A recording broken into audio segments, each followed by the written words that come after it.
Mutual invitation is the second tool we'd like to share with you today that we use here in the Eye River Valley under the Love First tools. Mutual invitation has a great value because it allows each person to speak and to be heard. And what we're finding is the conversation in a very short time brings up almost every issue you would typically find in a dialogue.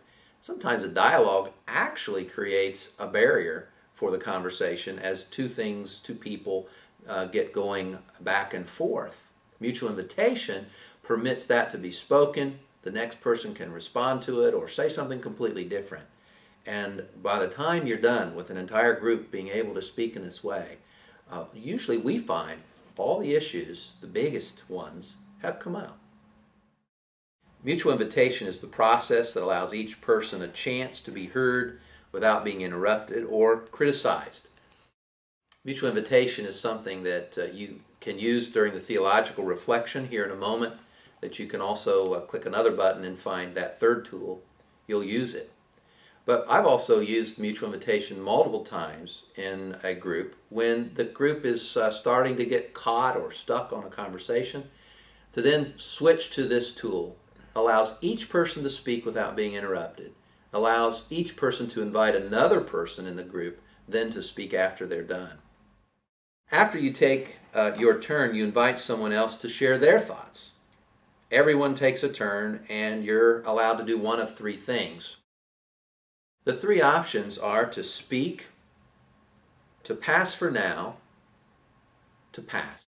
Pass for now simply means I'd like you to come back to me, and so someone would invite me back into the conversation at some point before we conclude.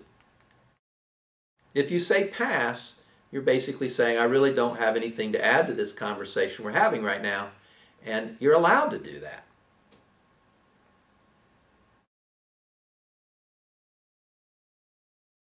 I'll give you an illustration. If I were to invite the person who's behind this camera right now, I would say to him, Brian, I would like you to share with the community. Brian then would have to decide what he wants to do.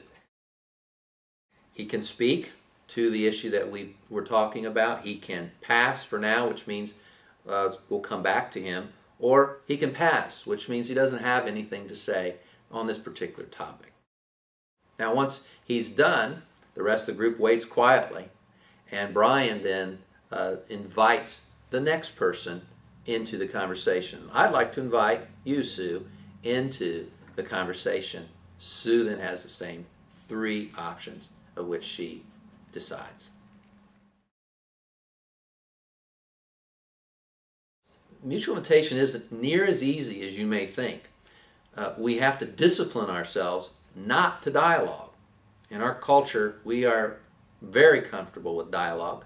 In a group that gathers, if there were 12 people in this room, there would be 3 or 4 that would speak very fluently and probably more regular through a conversation. There'd be a couple that wouldn't speak at all, and there'd be some others that would interject from time to time. Mutual invitation creates an equality in the room and allows each voice to be equally heard. It's really a discipline that is, as I said, much harder than you think, but it also has a value that's quite amazing. I invite you to try it.